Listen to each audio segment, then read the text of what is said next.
Hello everybody, it is Hownet, it is Brony time, and welcome back to Let's Play Ace Attorney Investigations. When we last left off, we thought we had cornered Lance, but Mr. Amano showed up and tried to stop our investigation and cover up for his son. But now we're trying to recreate the haunted house to actually prove that he did it and get around not being able to investigate. So we must continue our recreation. So let us go and investigate our new information. We will probably most definitely be finishing this episode. I won't rest until I've inspected every little nook and cranny.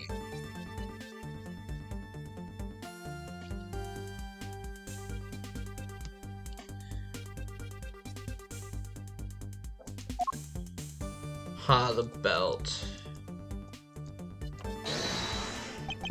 Is this spot somehow connected to any of the evidence I hold?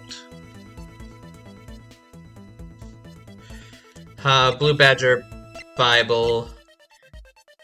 Yeah, the Proto Badger has that. But the Proto Badger was out walking around, so... Eureka! Hold on a second there. There's something wrong with this Blue Badger. Unlike what? The way the belt is on him is opposite of how it should be. Did you make a mistake? That can't be! I put the image data exactly as it is on the pamphlet. Then why is the Blue Badger dressed in reverse?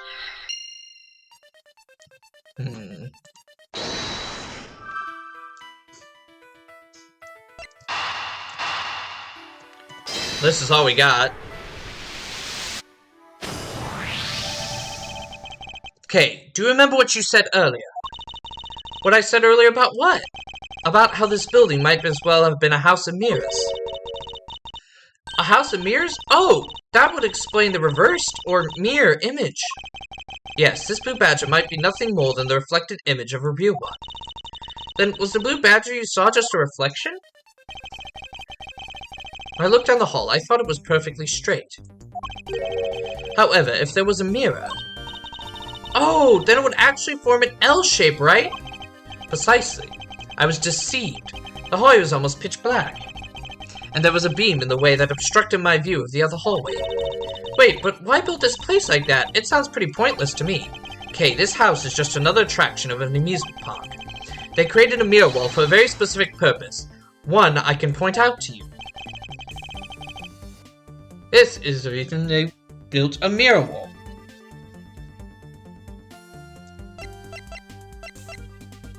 Take that! As it's written in the pamphlet, the main draw of this attraction is the mystery of the disappearing badger. You mean they built the mirror for that trick alone? But you said you saw the badger, so it was definitely still there.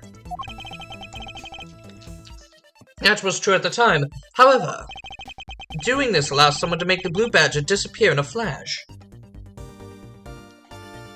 Move the mirror wall. To remove a reflected image, simply move the mirror. First, the mirror was constructed so that it could be moved. Then, beyond where the mirror was, an empty hallway had to be created. Oh, so when they wanted people to see the Blue Badger, they would open the mirror? And when they wanted to hide it, they simply had to close it again. This explains why the other side of these fragments have a design on them. Ah, and if the pattern is the same as the other walls in this hallway, then when the mirror is closed, it would blend in with the rest of the walls. This is the mirror trick that this haunted house employs. And this also proves the existence of a hiding place for the culprit. How so? Think about it, Kay. There was a place that was outside of my field of vision. The culprit kept out of sight by hiding here. The corner behind the mirror. Take that! There was a very large blind spot, one I could not see beyond, and it was here. If my assailant hid on the other side of the movable mirror, then you wouldn't be able to see him. He didn't even need to do anything to the Blue Badger doll. Exactly. All he had to do was wait for me on the other side of the mirror. Wait, hold on. I just thought of something. Yes? Well, shouldn't the mirror wall be broken right now in reality? Since we have a few shards of it, we can probably assume it is. Yes, it is most definitely is broken. Question is, and when was it broken? Since we found these inside the victim's costume, that would mean that the victim was there when the mirror was broken. Wait, that sound. What? That sound I heard was most definitely the sound of a mirror breaking. Okay, I'd like you to input some new information. Ah, don't scare me like that. Sorry, but I need you to recreate something for me. Sure, whatever you need. So, what do you need anyway? If you could first recreate this hallway just before I entered the dining room. You got it.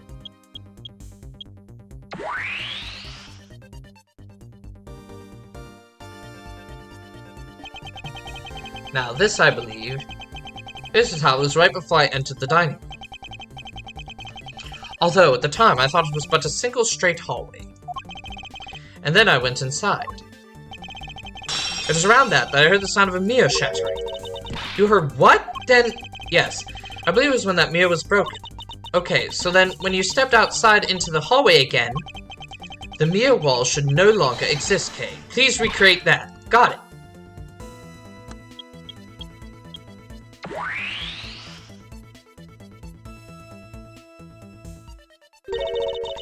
Wait, but with the mirror gone, the culprit lost his hiding spot. So where did he go in his Proto-Badger suit, Mr. Edgeworth? Huh, that's easy enough. With the mirror gone, he simply hid himself in the branch hallway. I think this about wraps it up. Looks like we finally solved everything. No, not yet. An even larger contradiction has now reared its head. Huh? Perhaps you did not notice, but this recreation contains a very troubling inconsistency. Inconsistency between what I saw and the recreation lies. Take that! Hey, take a good look at the end of the hall. Oh, there's no blue badger there. Exactly. The blue badger that I saw in reality is not here. This is the final point on this long chain of logic. The last remaining contradiction.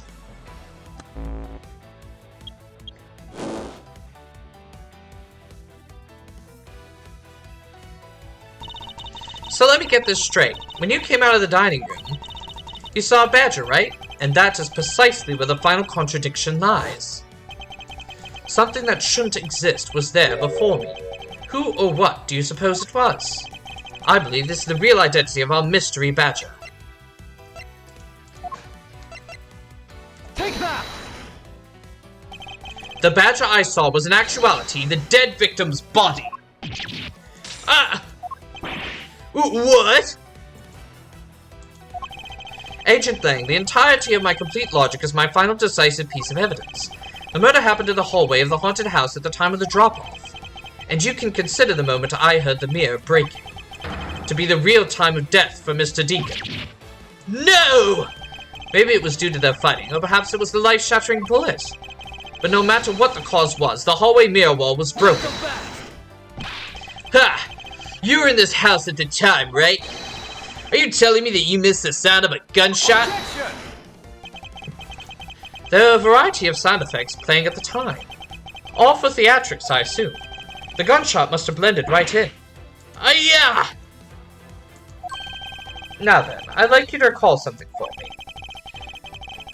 Who was it that was the victim at the haunted house?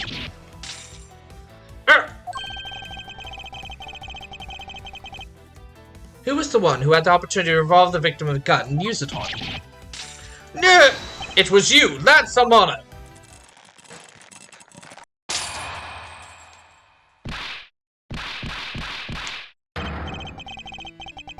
I'm sorry!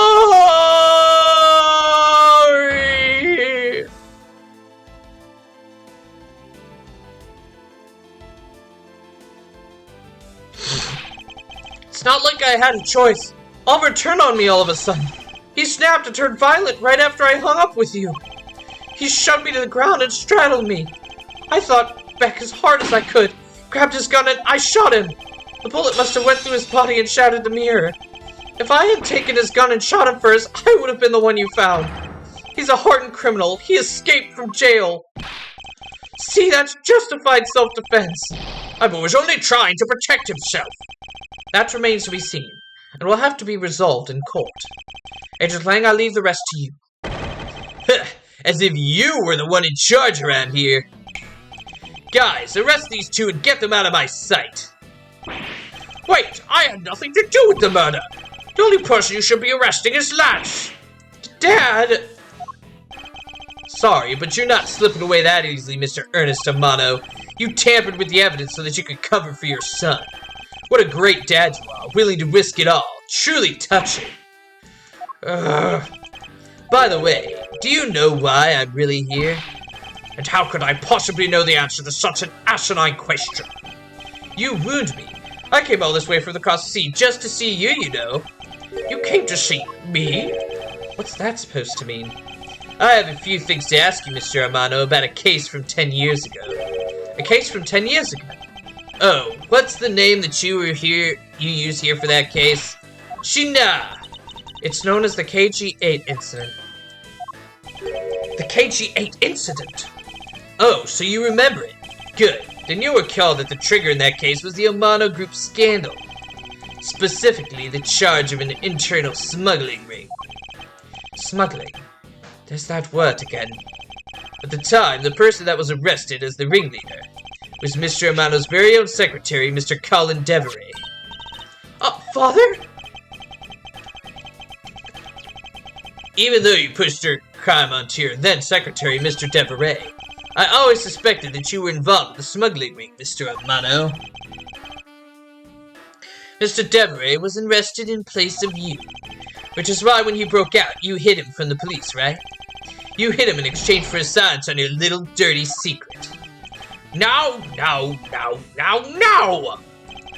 Please calm down. I honestly have no idea what you're talking about. Pretend to be ignorant all you want. We're taking you down to the precinct anyway for a nice long chat.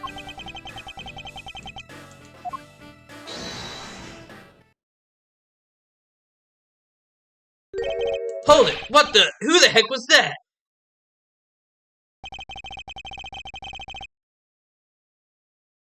I'll take him down to the precinct if you don't mind.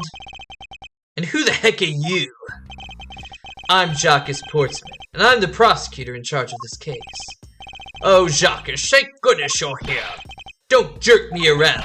This is an interval case, so keep your paws off my suspect. Sorry, but I can't comply. I've got the backing of the prosecutor's office. See, in this country, we prosecutors work with the police to bring cases to court. So if you could please cooperate with me here, that'd be great. Now, how about a handshake to seal the deal? Sorry, but I hate prosecutors, the whole lot of you. Guys, arrest the two suspects, sir! Oh, I almost forgot. Prosecutor Miles Edgeworth, is it? I'd like to thank you. Thank me? Yeah, for working so hard to fulfill my goal. Hey, is that any way to thank someone? And what the heck is that supposed to mean? You were so relentless with Lance that you forced your Ernest to tamper with the evidence. Thanks to that, I finally had a legitimate reason to arrest him. So how does it feel to bite the hand that feeds you? The hand that feeds me? I'm not sure I follow. It's no use pretending with me. You're the one, right? You're the corrupt prosecutor that's working for Mr. Amano and the smuggling, right? No, I would never do such a thing. What the heck? Her intel's never wrong! In your prosecutor's office, there's definitely someone working with the ring. Ah, so Agent Lang suspected my relation to Mr. Amano. That must be the real reason behind his antagonistic attitude. On top of that, your mentor was Manfred von Karma, right? There were non-stop rumors flying around about forged evidence with that guy. You're not twisting the truth behind those closed courtroom doors too, are you? The courtroom is a place where the truth is revealed. Ha ha ha! Well, don't worry, it's not only you. A whole lot of you can't be trusted. A prosecutor never lost in 40 years. Every defendant must be found guilty. Fueled by that kind of thinking, it is any wonder that courts produce nothing but falsities and lies. It would seem that his disdain extends beyond just me. Prosecutors, the courts, why is this man so angry with us all? Rest assured, the next time we meet, I won't be so forgiving. So don't you forget it. Please, wait! Agent Shina, why does Agent Lang hate all prosecutors, sir? Lang is the head of the long-honored House of Lang in Shangfa. The heads of all police-related divisions in that country were of Lang blood. Were? What do you mean by that? Aren't they still? They were revered, but that was long ago. They don't hold that sort of sway anymore. And it was all because of the courts. How can that be? The prosecutor once withheld and tampered with the evidence one of the Lang detectives found. That evidence purity was tarnished, and that cost the Lang family its honor and trust. But not all prosecutors are like that. Even so, Lang will never respect the court again, or any prosecutor. So Agent Lang is a man who hates all courts, is unwilling to forgive prosecutors. Man, what a piece of work that guy is. Come on, Jim, we better catch up. Yeah, we still got to deliver that thing to the old man after all. So this was before the first case. Detective Gumshoe, I believe it's time we wrapped up and headed out ourselves. Yeah, are you going home, Mr. Edgeworth? No, I've done nothing but entangled in one mess after another since my return.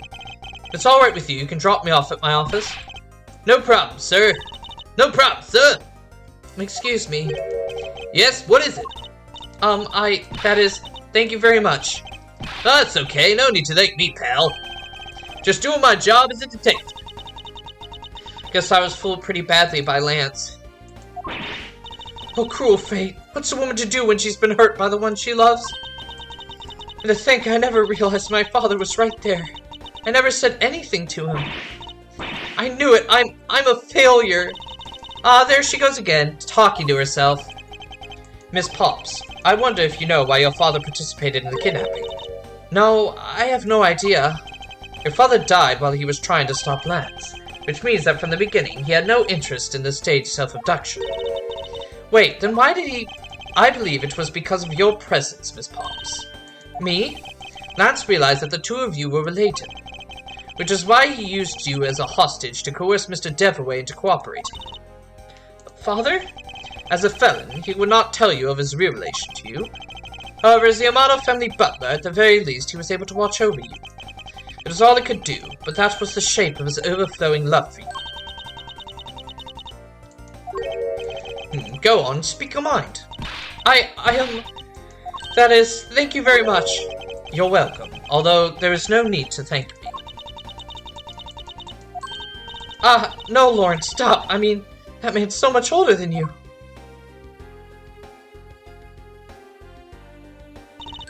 He looks like you've completely stolen her away, Mr. Edgeworth.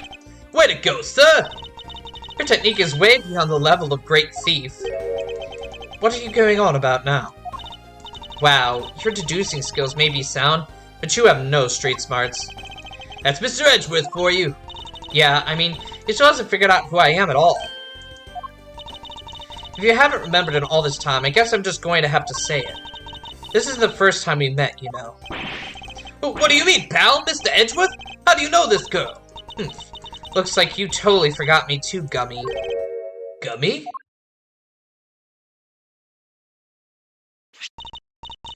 Here, maybe this will jog your memories. I promised I would turn to this to you one day, remember? That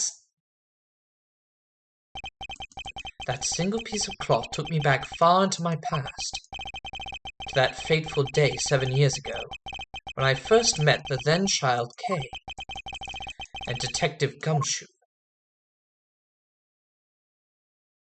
Dun dun dun! Okay, looks like the next case we're going back in time.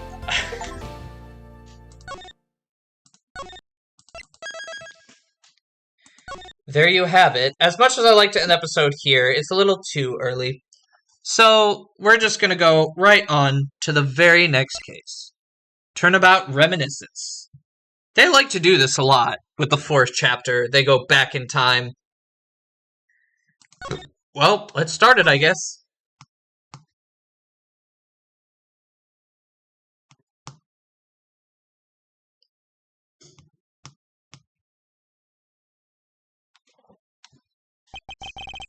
Kay Faraday, the young lady who calls herself the second Yatagarasu. The piece of cloth that she conjured up conjured up has taken me back to many years ago.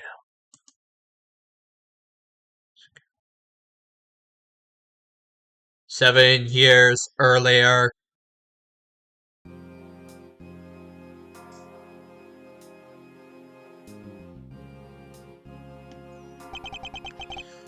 Yeah, that's right. I did it. I killed the guy. But it was the great thief Yatagarasu that told me to do it. I asked the defendant what exactly are you trying to say? Don't you get it? I know the true identity of the Yatagarasu!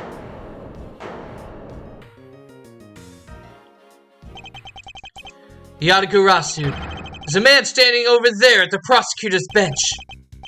Are you saying that I'm the Yatagarasu? Don't you dare deny it! You told me to kill him when you snuck into the embassy. Are you claiming that Mr. Faraday is the Yatagarasu? That's exactly what Mr. Rell, I think we've heard just about enough out of you. Your Honor, please listen to me. I'm telling the truth. You gotta believe me.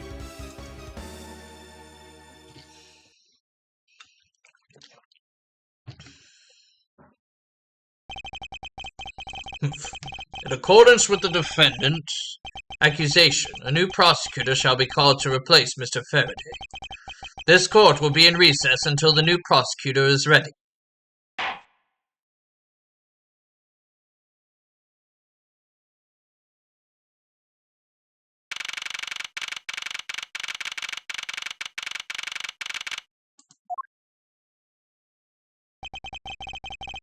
It's almost time for me to enter the courtroom. And so is that my first assignment as a prosecutor will be as a replacement for a prosecutor who has been accused by the defendant.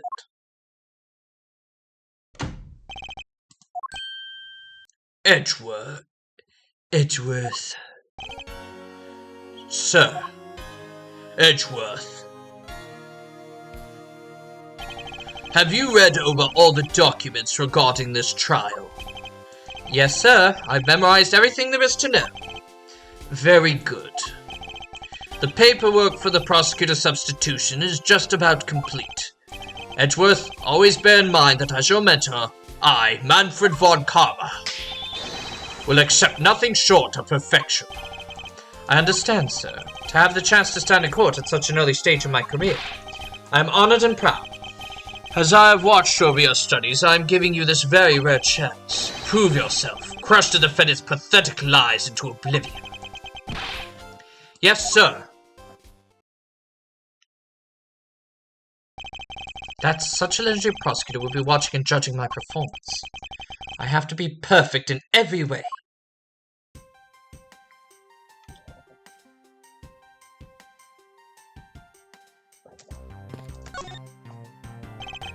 Today's trial should have ended in just 1 minute.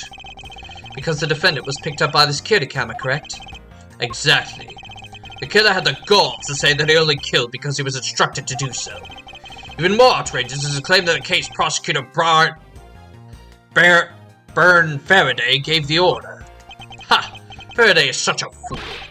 He's been cornered by his very own prey. Sir, are you an acquaintance of Mr. Byrne Faraday? He is a pathetic man who speaks nothing but nonsense. Nonsense? He once tried to explain to me a way of punishing those who cannot be brought to court. Those who cannot be brought to court? That is nonsense, for no man is above the law. Well, there are always a few exceptions. However, there is no reason to even deal with such individuals. A prosecutor is a guardian of the court, one with an obligation to outside matters.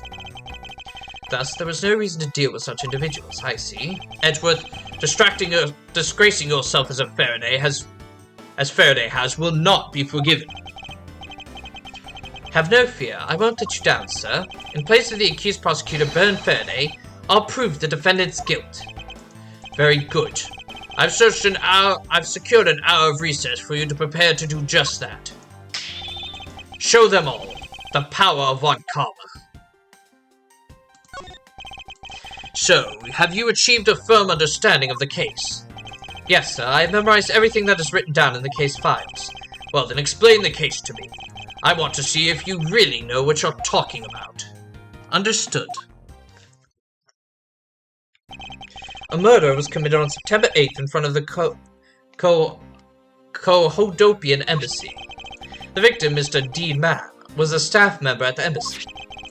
The defendant in this case, Mr. Mac Rell, was held for questioning the night of the incidents as he was deemed suspicious. He was quickly placed under arrest for possession of the murder weapon, a gun. Furthermore, at the time of the murder, the great thief Yatagarasu had successfully infiltrated the Kohodopian Embassy as well. At first, Rell claimed that he himself was the Yatagarasu, but that he did not kill Dean Mann. I wonder what he expected to gain from such a desperate lie. It's possible that he wants to go down on the spotlight if he's found guilty. There truly is no limit to people's insanity. But I digress. Continue, Edgeworth. Yes, sir. During the trial, the prosecution presented the security footage that captured the murderer. The footage clearly showed Mr. Rell as the murderer. The act of Mr. Rell firing the gun could easily be seen from the visitors' gallery. Upon seeing that, the defendant retracted his statement and admitted to murder. I did it because I was told to, by the real Yatagarasu Byrne Faraday. That sounds about right. However, you've forgotten one thing. While this may appear to simply be the murder of a Kohodopian Embassy staff member, people are actually referring to it as the second KG-8 incident.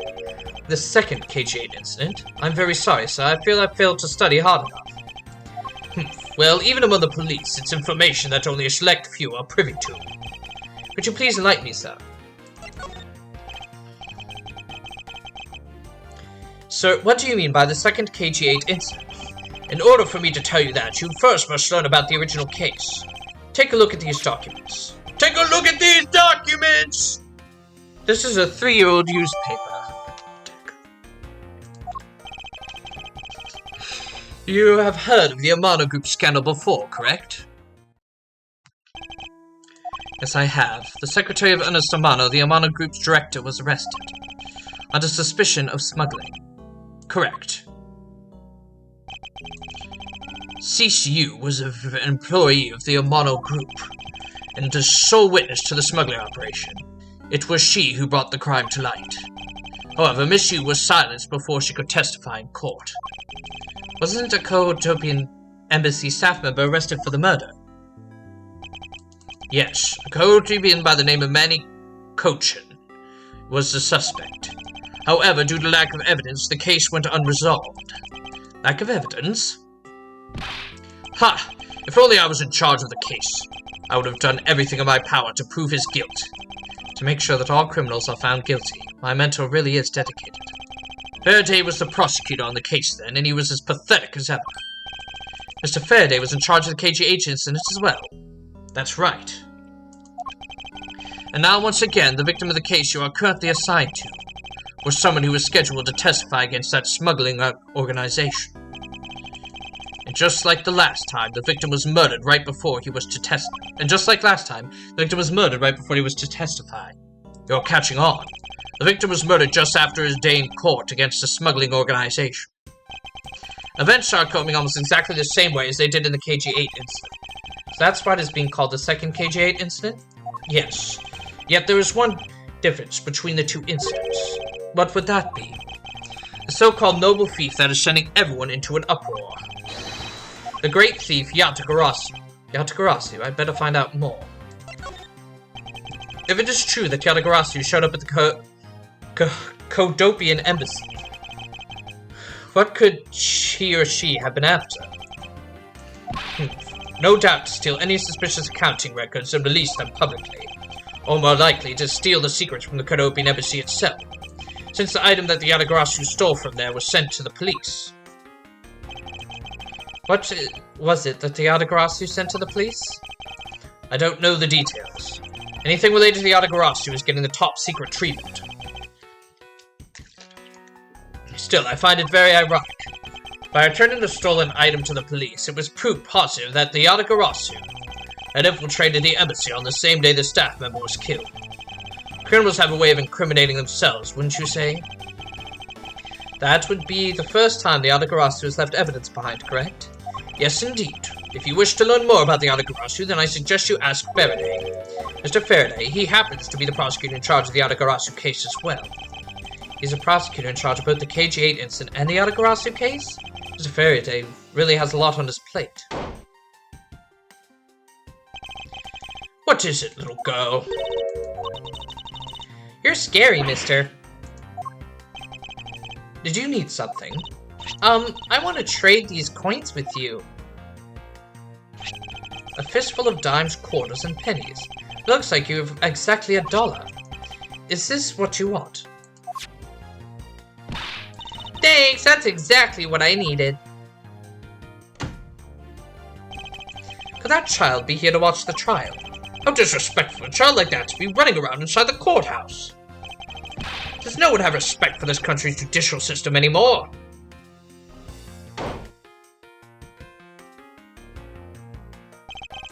The paperwork for the prosecutor substitution is complete.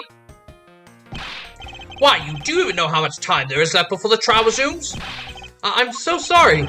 I can't have you mopping up this courthouse instead of protecting it in an instant. It's no bother, sir. Not being completely prepared could prove to be a perfect handicap for me. A proud one you are. You had better collect the evidence from Faraday and prepare yourself. It's time for your debut, Edgeworth.